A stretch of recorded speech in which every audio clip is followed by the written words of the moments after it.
Oui, vous avez prévu organiser ce style devant le ministère des Finances. Pourquoi vous êtes refusé sur le travail? Comme vous le savez, nous nous sommes entendus avec les autorités de la mairie qui ont préféré qu'on fasse cette manifestation au niveau du palais des congrès. Comme vous le voyez, le CASEF est juste en face et nous avons fait face au CASEF pour réclamer nos droits. Vous-même, vous connaissez l'objectif de ce sitting, c'est d'abord pour réclamer nos indemnités. Et depuis hier, il y a eu une autre tournure, donc je saisis l'occasion pour refuser la proposition du gouvernement au nom des victimes.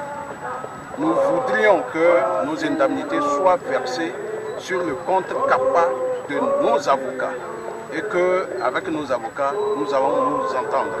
Nous ne voudrions pas qu'on nous remette des ronds individuellement pour le trésor.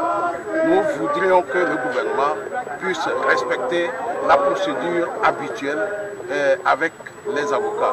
Ensuite, comme vous voyez sur les pancartes, nous demandons la libération de toutes les autres victimes de torture qui sont actuellement en détention.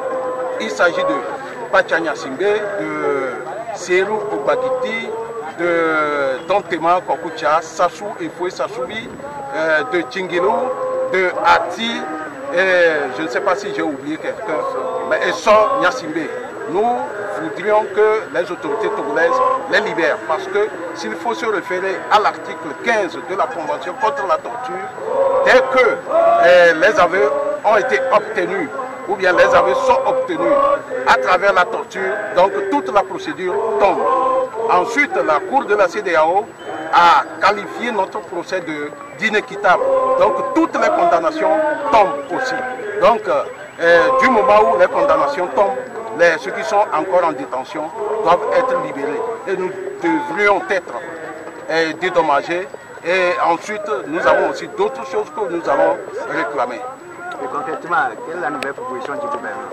La nouvelle proposition, c'est qu'ils ont voulu discuter directement, c'est-à-dire traiter directement avec nous en nous remettant des bons du trésor individuellement. C'est ce que nous refusons.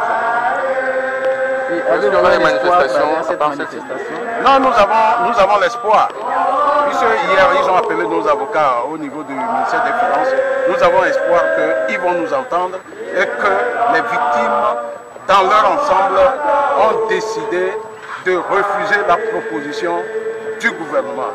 Que le gouvernement discute directement avec nos avocats et nous allons discuter ensuite avec nos avocats. Est-ce qu'il y aura d'autres manifestations après celle-ci? Oui, si d'ici une semaine on n'a pas de satisfaction, on va revenir sur les mêmes lieux.